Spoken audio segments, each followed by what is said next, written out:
జయతల Sadhguru pro మహారాజుకు.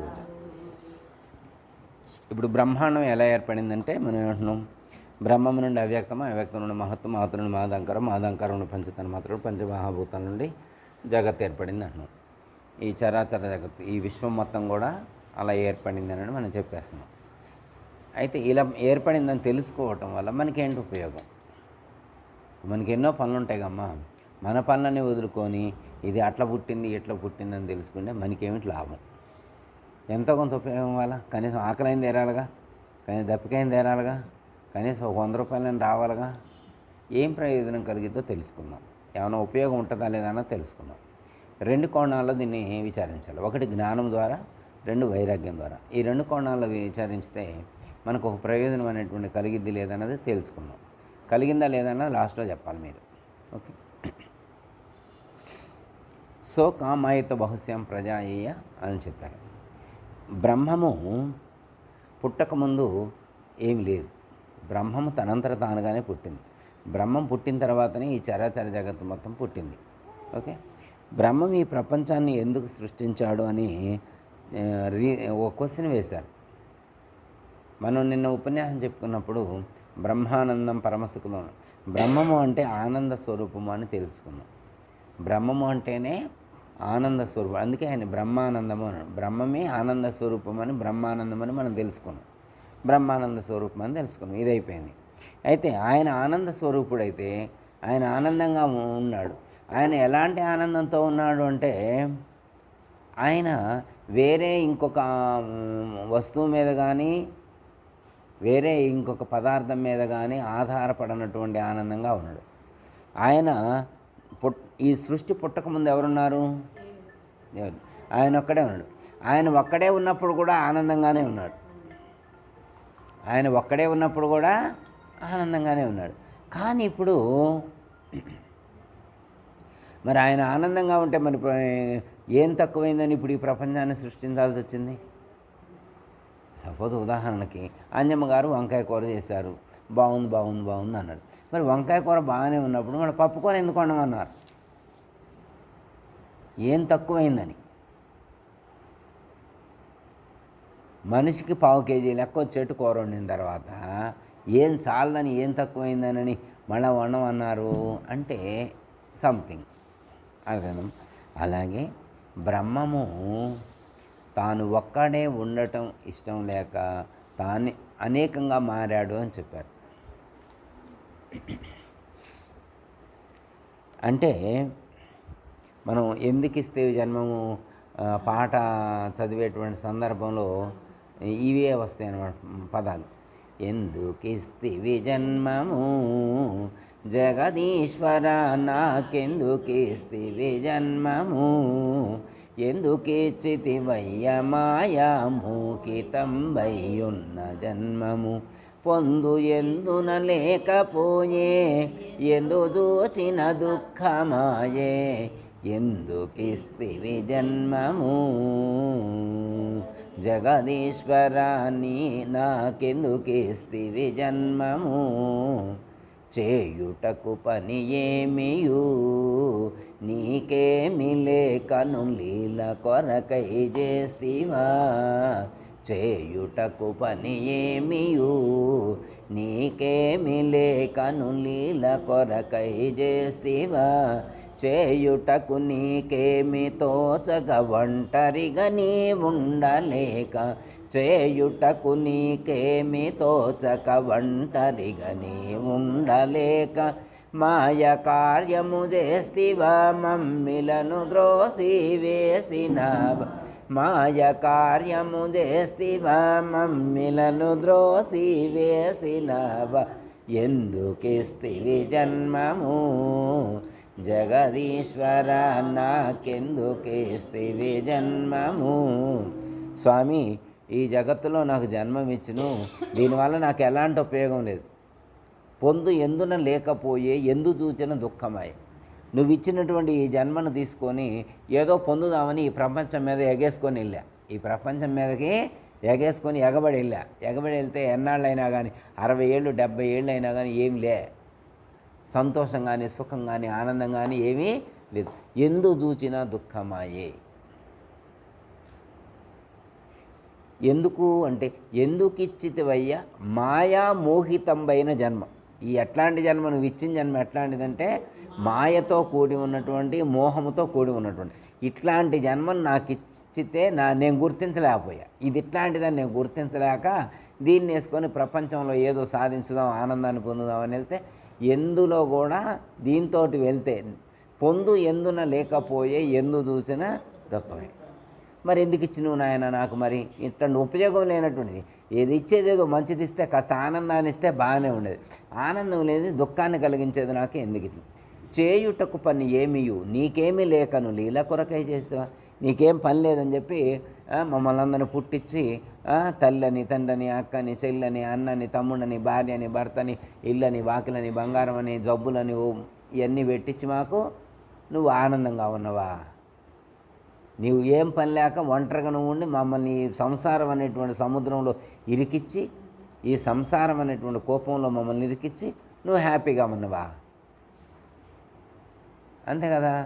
చేయుటకు పని ఏమియు నీకేమి లేకను లీల కొరకై చేస్తివా, చేయుటకు నీకేమి తోచక ఒంటరిగా నీ ఉండలేక, చేయుటకు నీకేమి తోచక ఒంటరిగా నీ ఉండలేక, మాయ కార్యము చేస్తివా మమ్మిలను ద్రోసి వేసినవా, మాయ కార్యము చేస్తివా మమ్మిలను ద్రోసి వేసినవా, ఎందుకిస్తివి జన్మ.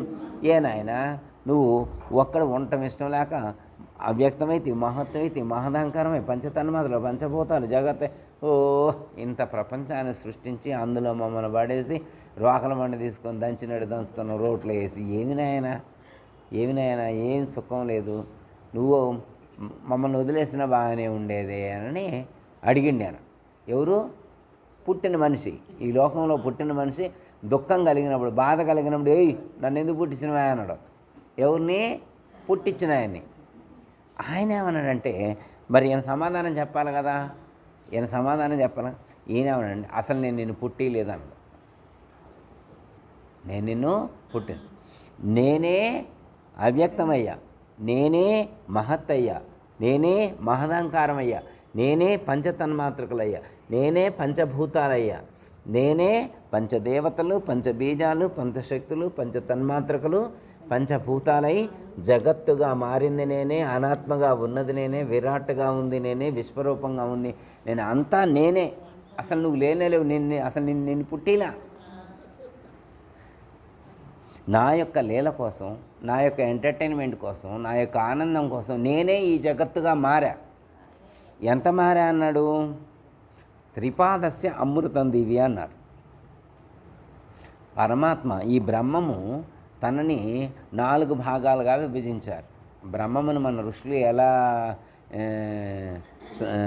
చెప్పారంటే 4 భాగాలుగా విచారించితే ఇందులో ఒక భాగమే సృష్టిలోకి వచ్చిందట. 4 భాగాల్లో పావలావంతు సృష్టి అయిందట. 3/4 ఇంకా అమృత స్వరూపంగానే ఉందట. త్రిపాదస్య అమృతం దివి, 3 భాగాలు ఇంకా అమృతమయంగానే ఉంది. అసలు సృష్టిలోకి రాలా, అది ఇంకా సృష్టిలోకి రానే రాలేదు. ఈ సృష్టిలోకి వచ్చినటువంటి ఈ పావులా భాగంలోనే 7 14 లోకాలు, చరాచర జగత్తు మొత్తం కూడా ఆవిష్కృతమై ఉంది. అర్థమైందమ్మా? తర్వాత చెప్పుకుందాం, లాస్ట్ అది చెప్తా. ఇప్పుడు ఇది అసలైతే ఈ 2 చాలు. ఇప్పుడు ఈ బ్రహ్మం ఉంది, చరాచర జగత్తుగా అనుకుందాం. ఇప్పుడు ఈయన ఈ ప్రపంచం మొత్తాన్ని సృష్టించుకున్నాడు. సృష్టించుకోవటం కాదు, ప్రపంచంగా మారాడు, తానే మారాడు. ఎట్లా మారాడు? ఈ బ్రహ్మమే పంచదేవతల స్వరూపమైనటువంటి అవ్యక్తమైనటువంటి పంచదేవతలయ్యాడు, మహత్తు పరిణామమైనటువంటి పంచబీజాలయ్యాడు, మహదాంకారం యొక్క పరిణామమైనటువంటి పంచశక్తులయ్యారు, పంచతన్మాతృకులుగా మారింది ఆయనే, పంచభూతాలుగా మారింది ఆయనే, జగత్తుగా మారింది ఆయనే, విరాట్గా మారింది కూడా ఆయనే, అనాత్మైన విశ్వరూపమైన అంతా ఆయనే. ఓకే, ఆయన ఒక్కడే అనేకంగా మారిండు. బ్రహ్మమే సపోజ్ ఉదాహరణ బంగారం ముద్ద అనుకోండి, ఒక బంగారం ముద్ద 4 కేజీల ముద్ద అనుకోండి, 1 కేజీ తీసుకున్నాడు. తనే ఆ కేజీతోటి పంచదేవతలను ఏర్పాటు చేసిండు, పంచబీజాలను ఏర్పాటు చేసిండు, పంచశక్తుల్ని, పంచతన్మాతృకుల్ని, పంచభూతాన్ని వీటన్నిటినీ దాంతో తయారు చేసిండు. ఒకే బంగారంతో తయారు చేసిండు, తన బంగారమే తానే అలా మారిండు. ఇవన్నీ తీసుకెళ్తే మళ్ళీ ముద్దలో కలిసి ముద్ద అవుతాయి. అది తర్వాత చూద్దాం. ఇప్పుడు ఇవన్నీ అయిపోయినాయి కదా. ఇప్పుడు బ్రహ్మమే అవ్యక్తమైంది, మహత్తైంది, మహదాంకారమైంది, పంచతన్మాత్రకులైంది, పంచభూతాలైంది, జగత్ అయింది, విరాట్ అయింది. జగత్ అంటే ఎవరు? మనమందరమే. జగత్ అంటే ఎవరు? మనమందరమే. ఆయన ఏమంటున్నంటే ఈ బ్రహ్మమే, నేనే ఈ శరీరాన్ని ధరించింది నేను, ఈ శరీరము నాదే, శరీరంలో కూడా నేనే ఉన్నా అంటుండు. ఈ శరీరము నాదే, ఈ శరీరము నాదే, ఈ శరీరంలో కూడా నేనే ఉన్నా. నేను ఈ శరీరంలో ఉండి ఈ ప్రపంచాన్ని అనుభవించుతాను. అసలు నువ్వెవరు నన్ను అడుగుతున్నావు అంటున్నా ఆయన. అర్థమైందా? ఇదే కదా, నేను అవ్యక్తమైంది నేనేనాయ్, మహత్తైంది నేనేనాయ్, మహదాంకారమైంది నేనేనాయ్, పంచతన్మాతకులైంది నేనేనాయ్, పంచభూతాలైంది నేనేనాయ్, జగత్ అయింది నేనేనాయ్, విరాట్ అయింది నేనేనాయ్, మొత్తమైంది నేనైతే అసలు నువ్వేడను, అసలు నువ్వు లేనేలేవంట. నువ్వెవరు నన్ను అడుగుతున్నావు అంటాను, నన్ను పుట్టించిన వాడిని అడుగుతున్నావు, నువ్వెవరు అంటున్నా ఆయన. మనమేమంటాను, ఎందుకు ఇస్తే జన్మము జగదీశ్వర అని మనం అడుగుతున్నావు. నన్ను ఎందుకు పుట్టించను నాయన స్వామి భగవంతుడు అని. అసలు నేను నిన్ను పుట్టిలేదురా దేవుడా, అసలు నువ్వెవరు నాకు సంబంధం లేదంటాడు. నువ్వెవరో నాకు సంబంధం లేదంటాడు. ఇప్పుడు మనకి సంబంధం లేదని వదిలేసినట్టు ఉంటామా మనం? ఆడకమా? అడిగితే ఆయన ఒప్పుకోవట్లేదు. మనం అడిగితే ఆయన ఒప్పుకోడు. అసలు నువ్వు లేనేలేవు అంటాడు. ఏడున్నారు నువ్వు, నన్ను అడగడానికి నువ్వెవరు అంటాడు. నన్ను అడగటానికి నువ్వెవరు అంటాడు. ఈ యొక్క విచారణ చేసినప్పుడు ఇప్పుడు ఆయన చెప్తే మనకేమర్థమవుతుంది? ఈ శరీరం ఆయనదే, శరీరంలో ఉన్నదే ఆయనే, శరీరం ఆయనదే, అణువణువు ఆయనే ఉన్నాడు. మరి నువ్వెక్కడున్నావు ఇప్పుడు? ఇప్పుడు నువ్వు ఉన్నట్టు కూడా తెలుస్తుందా లేదా? ఇప్పుడు ఆయన ఉన్నట్టు తెలుస్తుందా, నువ్వు ఉన్నట్టు తెలుస్తుందా? ఆయన అంటాం కాదు, ఇప్పుడు అనుకుందాం. ఇప్పుడు ఇందులో ఆయన ఉన్నట్టు తెలుస్తుందా, మనం కూడా ఉన్నట్టు తెలుస్తుందా? తెలవట్లా. మనం ఉన్నట్టు కూడా తెలుస్తుందా లేదా? అడిగిన దానికే సమాధానం. ఇప్పుడు ఆయన ఉన్నట్టే తెలుస్తుందా, మనం కూడా ఉన్నట్టు తెలుస్తుందా? అది ఇప్పుడు అర్థం. ఆయనే నువ్వు లేవు అంటాడు, మనం కూడా ఉన్నట్టు తెలుస్తుంది. ఇక్కడే అన్నమాట మనకి గురువు యొక్క అవసరం వచ్చింది. ఈ సంధి మనకు విడిపోవట్లేదు. ఇప్పుడు ఆయన అడిగితే ఏమంటుండో, నేను ఒక్కడనే ఉన్నా, ఈ ప్రపంచం మొత్తం నాదే, ఈ ప్రపంచం మొత్తంలో ఉండి నేనే ఈ ప్రపంచం మొత్తాన్ని అనుభవిస్తూ ఉన్నాను అని ఆయన అన్నాడు. మరి ఆయన అనుభవిస్తే నేనే ఆడి నుంచి వచ్చా, మరి నేను కూడా ఉన్నట్టు తెలుస్తుంది కదా. కూర్చున్నట్టు, నిల్చున్నట్టు, తింటున్నట్టు, వింటున్నట్టు, చూస్తున్నట్టు తెలుస్తుంది కదా. నేను ఎక్కడున్నా అన్నాడు. నువ్వు లేవు అంటాడు.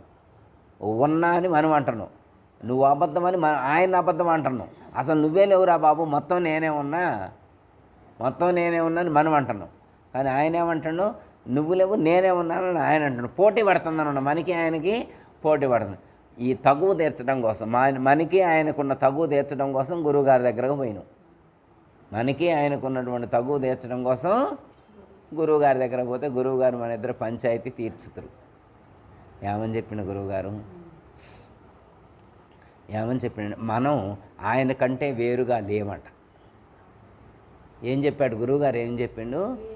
ఇందులో ఉన్నటువంటి నువ్వు ఆయన కంటే భిన్నంగా లేవు, ఆయన కంటే భిన్నంగా లేవు. ఆయనే నువ్వు, నువ్వే ఆయన. కాకపోతే ఆయన స్వరూపమే నీవు అనేటువంటి విషయాన్ని అజ్ఞానము చేత, మాయ చేత, అవిద్య చేత మర్చిపోయినావు. నీ స్వరూప జ్ఞానాన్ని కోల్పోయావు. అజ్ఞానం చేత స్వరూప జ్ఞానాన్ని కోల్పోవడం చేత నేను వేరే ఉన్నాను అనేటువంటి భావం నీకు ఏర్పడుతుంది. అహంస్ఫురణ అనేటువంటి కలుగుతుంది. నువ్వు లేనే లేవు, ఆయనే ఉన్నాడు. ఆయన నీ రూపంలో ఉన్నది కూడా ఆయనే, నీ రూపంలో ఉన్నది కూడా ఆయనే. ఓకే, దీనికి ఇది అర్థం కావడం కోసం పాత ఎగ్జాంపుల్ ఒకటి చెప్తా. ఒక చక్రవర్తి ఉన్నాడు. దాదాపు 150 రాజ్యాలకు చక్రవర్తి, మహారాజు. ఆయన కింద 150 మంది సామంతరాజులు ఉన్నారు. 150 మంది సామంతరాజు, దిగ్గాన తీరుడు అనమాట. ఆయన వస్తుంటే అసలు ఎదురు లేదనమాట. రాజు వెడల రవి తేజము వెడలు అన్నట్లుగా ఉంటుందన్నమాట. ఆయన వస్తూ ఒక చోట ఒక డిన్నర్కి అటెండ్ అయ్యాడు. సామంతరాజులు మొత్తం చుట్టూరు ఉన్నారు, భటులు మొత్తం అందరూ కూడా సమావేశం. ఆయనకి ఆ రోజు ఒక స్పెషల్ చైరు ప్రొవైడ్ చేశారు. ఒక మంచి సింహాసనాన్ని ఒక రాజుగారు ప్రొవైడ్ చేశారు. ఆ సింహాసనం మీద కూర్చోబెట్టారు. ఆయన కూర్చున్నాడు, కిరీటం పెట్టారు, మంచిగా డ్రెస్ వేశారు, కూర్చున్నాడు. కూర్చున్న తర్వాత రాజాదిరాజ మహారాజానని పొగడ్తలన్నీ అయిపోయినాయి. ఇదంతా అయిపోయిన తర్వాత ఆయనకి డిన్నర్లో కాస్త మద్యం ఇచ్చారు, మత్తు. ఉదయం అంజలి గారు చెప్పలా అట్లా ఇక ఇస్తే ఇప్పుడు ఆయన మొత్తం ఎక్కిందనమాట పైకి, మొత్తం పైకి ఎక్కింది.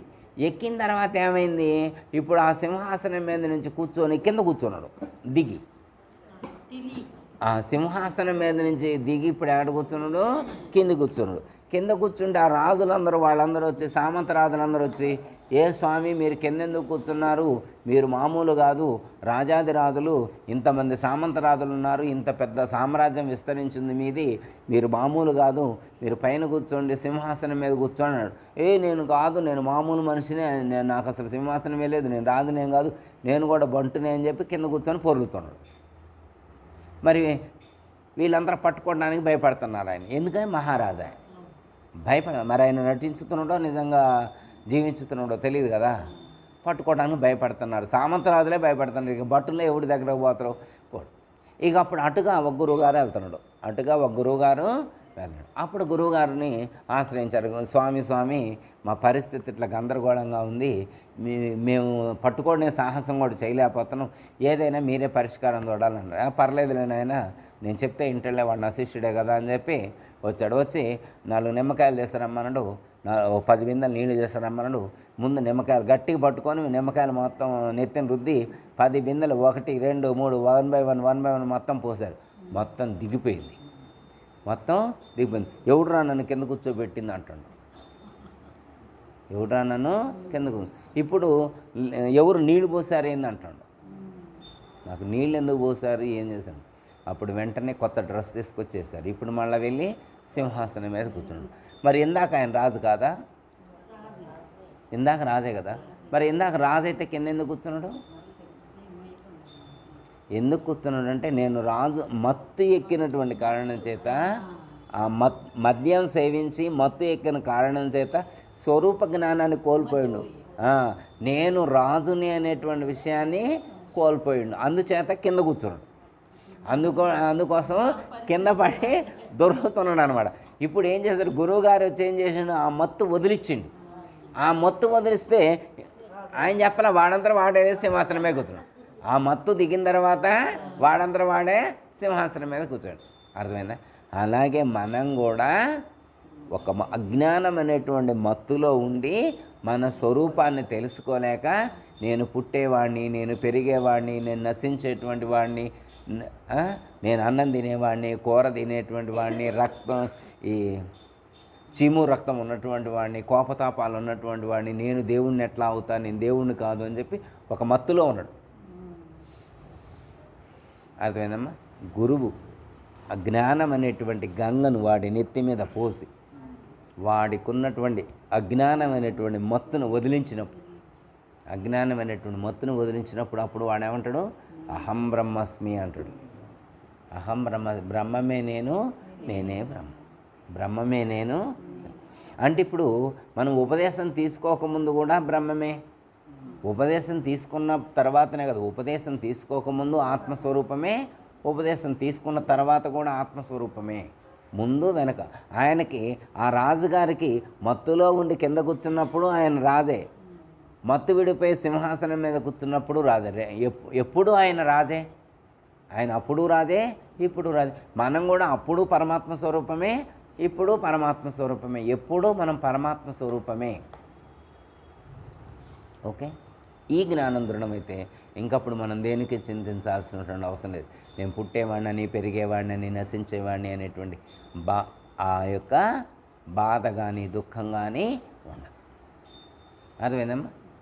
అయితే పుట్టటం గిట్టడం అనేటువంటి శరీరం యొక్క లక్షణాలు కానీ నా యొక్క లక్షణాలు కావు, నేను పుట్టేవాడిని కాదు, గిట్టేవాడిని కాదు అనేటువంటి జ్ఞానంతో జీవించాలి. ఓకే, ఇది అర్థమైంది కదా.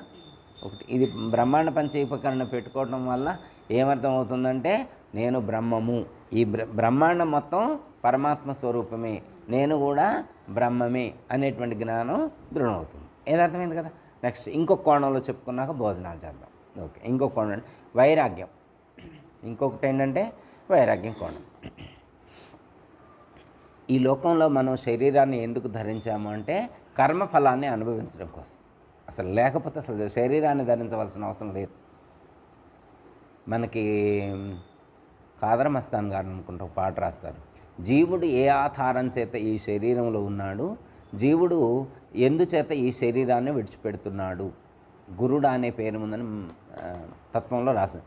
జీవుడే ఆధారముచే దేహమందునయుండే, జీవుడు ఎందుకు ఈ దేహము విడిచిపోవుటానని చెప్పి రాస్తారు. జీవుడు ఏ ఆధారం చేత ఈ శరీరంలో ఉన్నాడంటే కర్మఫలాల యొక్క ఆధారం చేత. కర్మఫలాలు అనుభవించడం కోసం మాత్రమే ఈ శరీరంలో ఉన్నాడు. కర్మఫలాలు అనుభవించడం పూర్తయిపోతే ఎప్పుడైపోతే అప్పుడే, ఎప్పుడు ఏ క్షణంలో అయిపోతే ఆ క్షణంలో అంటాం కదా. వాళ్ళకు భూమి రుణం తీరింది, నీళ్ల రుణం తీరింది, గాలి రుణం తీరింది చెప్తామా చెప్పమా? ఇప్పుడు దింపుడు కళ్ళం కాడికి తీసుకెళ్తారు. దింపుడు కళ్ళం తీసుకెళ్ళిన తర్వాత నోట్లో బియ్యం పోస్తారు. నోట్లో కొంతమంది బియ్యం పోస్తారు. బియ్యం పోస్తే ఏంటి అర్థం? వాడు తినాలా అంటే తినడం అన్నమాట.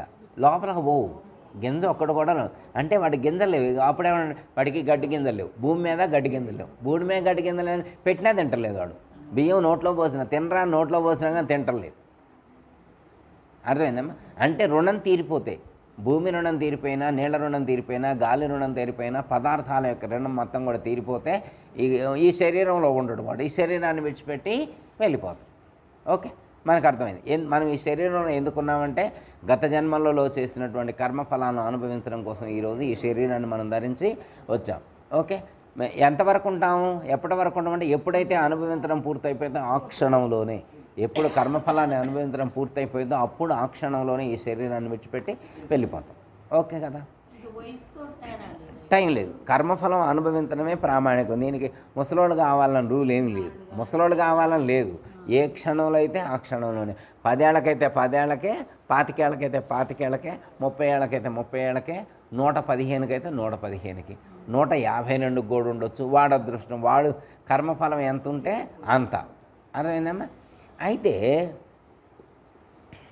మరి కర్మఫలం అనుభవించాల్సింది ఎవరు? జీవుడు. కర్మఫలం అనుభవించాల్సింది ఎవరు? జీవుడు. మరి జీవుడు కర్మఫలం అనుభవించాలంటే అనుభవించడానికి కావాల్సినటువంటి శరీరం ఒకటి కావాలి కదా. అదెవరిస్తారు నీకు? సపోజ్ ఉదాహరణకమ్మా, ఇప్పుడు సపోజు ఒకళ్ళ ఇంట్లో ఫంక్షన్ పెట్టారు. ఫంక్షన్ పెడితే 400 మందిని పిలిచిండు. 800 మందిని 400 మందిని పిలిచిండు. మరి 400 మందిని పిలిచారు. రోజు వండే గిన్నెలో వండతైతే కేజీ గిన్నె, అర కేజీ గిన్నె, వీటితోటి ఏమి ఉండగలుగుతున్నాం? అప్పుడు ఏం చేస్తున్నాడు? గిన్నెలు అతికిచ్చేవాడిని పిలిచిండు. ఏరా అబ్బాయి, మా ఇంటికి 400 మంది రేపు వస్తారు, రేపు టెంట్ వేయాలా, గిన్నెలు తీసుకురావాలా, పొయ్యిలు తీసుకురావాలా, ఇవన్నీ తీసుకురావాలని చెప్పాడు. వాడు తీసుకొచ్చిండు భలేగా. ఫంక్షన్ అనగానే వాడు తీసుకొచ్చి ఇచ్చిండు. ఈ చుట్టాలు 400 మందిని పిలిచారు. వాళ్ళందరూ వచ్చారు. ఈ 400 మందికి ఆ టెంట్ హౌస్లో తెచ్చిన గిన్నెలన్నిటితోటి వండిండు, పెట్టిండు, తిన్నారు, వెళ్ళారు. చుట్టాలందరూ కూడా వెళ్ళారు. ఫంక్షన్ అయిపోయింది, అందరూ వెళ్ళారు. అర్థమైందా? మరి ఫంక్షన్ అయిపోయాక మరి గిన్నెలు ఇవ్వాలా వద్దా వాళ్ళకి? మరి 5 కేజీల గిన్నెలు తెచ్చిండు, 10 కేజీల గిన్నెలు తెచ్చిండు, 25 కేజీల గిన్నెలు తెచ్చిండు, 40 కేజీల గిన్నెలు తెచ్చిండు, 60 కేజీల గిన్నెలు తెచ్చిండు, కింటా ఉడికే గిన్నె తెచ్చిండు, బకెట్లు, ఇవన్నీ చాలా తెచ్చిండు. టెంట్ హౌస్లో చాలా తెచ్చిండు. ఫంక్షన్ అయిపోయిన తర్వాత భలేగా ఉన్నాయి, నేను ఈయనను ఉంచుకుండు. వాడు ఊరుకుంటాడా? ఫంక్షన్ అయిపోయిన తర్వాత నేను ఈయనంటే ఊరుకోడు. డబ్బులు అనవసరం చేస్తలే, అది వాడి గిన్నెలు వాడు ఎత్తపోతాడు. వాడి గిన్నె మనకి ఇష్టం ఉన్నా లేకపోయినా వాడి గిన్నెలు వాడు. ఒకటి అర్థమైంది. మనకేం అర్థమవుతుందండి? 400 మందిని తెలిసి ఒక ఫంక్షన్ చేయాలంటే గిన్నెలు టెంట్ హౌస్లో అద్దెకు తెచ్చుకోవాలి గిన్నెలు. అలాగే ఇందులో ఉన్నటువంటి జీవుడు కర్మఫలాన్ని అనుభవించాలి అంటే మనకు కూడా ఏమేం కావాలంటే స్థూల శరీరం కావాలా, 25 ఇంద్రియాలు కావాలా, జీవుడు కావాలా, ప్రాణం కావాలా, ప్రత్యేగాత్మ కావాలా. ఇవి ఉంటేనే మనం ఈ లోకంలో కర్మఫలాన్ని అనుభవించగలుగుతాం. ఎవరి కర్మఫలాన్ని? మనం చేసిన కర్మఫలాన్ని అనుభవించడానికి మనకు 25 స్థూల శరీర భాగాలతో ఉన్నటువంటి శరీరం కావాలా, 25 ఇంద్రియాలతో కూడి ఉన్నటువంటి సూక్ష్మ శరీరం కావాలా, మళ్ళీ అలాగే జీవుడు, ప్రాణము, ప్రత్యేగాత్మ, ఈ 3 కావాలి. ఈ 3 కావాలి. మొత్తం ఎన్ని కావాలి? 5 రకాలు: స్థూల శరీరము, ఇంద్రియాలు, జీవుడు, ప్రాణము, ప్రత్యేకాత్మ. ఈ 5 ఉంటేనే మనం ఈ శరీరం ద్వారా కర్మఫలం అనుభవిస్తుంది. ఈ 5 లేకపోతే జీవుడు కర్మఫలం అనుభవించడానికి ఛాన్స్ లేనే లేదు. అయితే అప్పుడు ఏమంటున్నారంటే, మరి ఇవన్నీ అనుభవించడానికి కావాల్సినటువంటి వీటన్నిటిని ప్రొవైడ్ చేయడానికి టెంట్ హౌస్ ఎట్లయితే ఉందో, ఈశ్వరుడు ఒక ఆయన టెంట్ హౌస్ పెట్టుకొని కూర్చున్నాడు. సూత్రాత్మ ఈశ్వరుడు అనైనా ఈ ప్రపంచం మొత్తానికి కూడా దీని అంటే ప్రకృతికి మెయిన్ సూపర్వైజర్ అనుకోండి, ఎండి అనుకోండి. ఆయన ఈ ప్రకృతిలో ఎవరికి ఏది కావాలన్నా కానీ ఈయన ప్రొవైడ్ చేయాల్సిందే. నువ్వు ఏమండి 4 యూనిట్ల గాలి కావాలంటే ఈయన చెబితేనే ఈ ప్రొవైడ్ చేస్తా. ఈయన వద్దు అని చెప్పి నో అని పెడితే కొంచెం కూడా పోదన్నమాట లోపలికి, కొంచెం కూడా లోపలికి పోదు. ఈయన వాటర్ లెవెల్స్ కంప్లీట్ క్లోజ్ అని మెసేజ్ పెట్టిండు అనుకోమ్మ, నువ్వు గ్లూకోజ్ తీసుకొచ్చి లోపలికి ఎక్కించిన, నోట్లో పైపు పెట్టి పోసినా కానీ ముక్కులో నుంచి, నోట్లో నుంచి, చెవుల్లో నుంచి బయటకు వస్తే తప్ప లోపలికి ఒక్క చుక్కోండి. ఈయన నో అంటే నో, ఈయన ఎస్ అంటే ఎస్. అదే మొత్తం ఈయన కంట్రోల్లో ఉంటుంది ప్రకృతి. ఈ ప్రకృతి అంటే ఇదే, ఈ ప్రకృతి మొత్తం ఈయన కంట్రోల్లో ఉంటుంది. ఓకే, అర్థమైందా? అప్పుడు మనకి కర్మఫలాన్ని అనుభవించడం కోసం ఈయన దగ్గరకు వచ్చి, అయ్యా నేను ఇట్లా కర్మఫలాలు అనుభవించాలా, నాకు ఇది ప్రొవైడ్ చేయండి అంటే పంచభూతాల ద్వారా 25 స్థూల శరీర భాగాలతో ఉన్న శరీరాన్ని ఇచ్చారు. పంచ తన్మాత్రకుల ద్వారా మనకి 25 ఇంద్రియాలు ఇచ్చారు. పంచ శక్తుల ద్వారా జీవుని ప్రొవైడ్ చేశారు. పంచ బీజాల ద్వారా ప్రాణాన్ని ప్రొవైడ్ చేశారు. పంచదేవతల ద్వారా ప్రత్యేకాత్మను ప్రొవైడ్ చేశారు. అర్థమైందమ్మా? ఇప్పుడు శరీరము, ఇంద్రియాలు, జీవుడు, ప్రాణము, ప్రత్యేకాత్మ, ఇవి 2కు తెచ్చుకున్నాం మనం. ఏం చేసినాం? 2కు తెచ్చినాం. మరి శరీరాన్ని విడిచిపెట్టి వెళ్ళేప్పుడు వాటికి ఇవ్వాలా వద్దా? ఇయ్యట్లా ఏనా ఇవ్వట్లా. ఎప్పుడైతే వీటిని ఎలా ఇవ్వాలి అంటే స్థూలంగా ఇచ్చే కావు కదా, జ్ఞానము ద్వారా. వీటిని ఎలా ఇవ్వాలా? జ్ఞానము ద్వారా వాటికి ఈ స్థూల శరీరం పంచభూతాలది, ఈ ఇంద్రియాలు తన్మాత్రకులవి, ఇందులో ఉన్న జీవుడు పంచశక్తులది, ప్రాణము పంచబీజాలది, ప్రత్యేకాత్మ పంచదేవతలది. ఇందులో ఏది లేదు. ఒకవేళ తెలివి ఉన్నా ఆ తెలివి కూడా ఆయనదే, నాకేం సంబంధం లేదు, ఏమీ లేదు, అన్నీ వాళ్ళకి ఇచ్చేస్తే అన్నాడు. మరి అన్నీ ఎవరి వాళ్ళకి ఇచ్చేస్తే ఇంకేముంటుంది నీ దగ్గర? ఇంకేముండదు కదా. ఇవన్నీ అసలు నీగానే వాళ్ళకి ఇచ్చేసిన తర్వాత నువ్వు లేవు. ఇంకా ఒకవేళ తెలివి ఉందనుకో, తెలివిది కూడా ఆయనకి ఇచ్చేసాయి. ఉన్న తెలివిని కూడా ఆయనకి ఇచ్చేసాయి. ఆ తెలివిని కూడా ఆయనకి ఇచ్చేస్తే ఇక నువ్వు ఉండవు. ఓకే, అర్థమైంది కదా? ఇది వైరాగ్యం. దీన్ని ఏమన్నారు? వైరాగ్యం అన్నారు. ఇందాక జ్ఞానం ద్వారా విచారించితే అంతా బ్రహ్మమే ఉన్నాడు అని తెలుసుకున్నాం. వైరాగ్యం ద్వారా ఎవరి వాళ్ళకి ఇచ్చేసినా కానీ నీకు జన్మరహితం అయింది. జన్మరహితం అయినట్టే. ఎవరి వాళ్ళకి ఇచ్చేస్తే ఇందులో ఉన్న ప్రతి ఒక్కటి కూడా ఎవరి వాళ్ళకి ఇచ్చేస్తే. ఉల్లిపాయని పొరలు అంటారమ్మా, పొరలు అంటారు కమ్మా. ఒక్కొక్క పొర ఓడదీసిండు. ఉల్లిపాయ ఏది? చాకలు ఆయన మూట కట్టుకొని వచ్చిండండి బట్టల్ని. వచ్చిన తర్వాత ఇది బాజీ గారి కొన్ని, అంజమ్మ గారి కొన్ని, కళావతి గారి కొన్ని, గోవిందమ్మ గారి కొన్ని ఎవరి వాళ్ళకి ఇచ్చేసిండు. ఆ లుంగి మడతేసి కట్టకొచ్చిన లుంగి కూడా బాజీ గారిదని బాజీకి ఇచ్చేసిండు. వెళ్తానండి మూట ఎదురా అన్నారు ఒకళ్ళు. మూట ఎదురా అంటే ఎవరి వాళ్ళకి ఇచ్చేస్తే ఇంక మూట లేదన్నాడు. అదే ఆ మూట ఏదో తెలుసా? ఇదే మూట. ఆ మూట ఏది? ఇదే అన్నమాట. ఆ మూట, ఈ మూటని ఎవరి వాళ్ళకి ఇచ్చేయాలి. ఎవరి వాళ్ళకి ఎలా ఇస్తామంటే జ్ఞానం ద్వారా ఇవ్వాలి. ఇవి భౌతికంగా కోసిచ్చేది ఇదేమన్నా? కోసిచ్చేది జ్ఞానము ద్వారా. ఇందులో ఉన్నది ఏది నాది కాదని విచారణ చేసి దాన్ని జ్ఞానము ద్వారా సమర్పిస్తే తాను లేకుండా పోతాడు. ఎప్పుడైతే తాను లేకుండా పోతాడో అప్పుడు జన్మరహితం అవుతుంది. ఓకే, అర్థమైందమ్మా? బ్రహ్మాండ పంచీకరణ గురించి తెలుసుకొని బ్రహ్మాండ పంచీకరణ పెట్టి జ్ఞానము ద్వారా, వైరాగ్యము ద్వారా విచారణ చేసినప్పుడు సాధకుడికి జన్మరహితం అవుతుంది. లేకపోతే జన్మరహితం కావడానికి కావలసినటువంటి జ్ఞానం స్థిరమవుతుంది. ఓకే, అట్టి జ్ఞానాన్ని ప్రసాదించినటువంటి సద్గురుమూర్తికి నమస్కరిస్తూ సెలవు. దయాతల సద్గురు ప్రభు మహారాజు. అందరికీ జై గురు.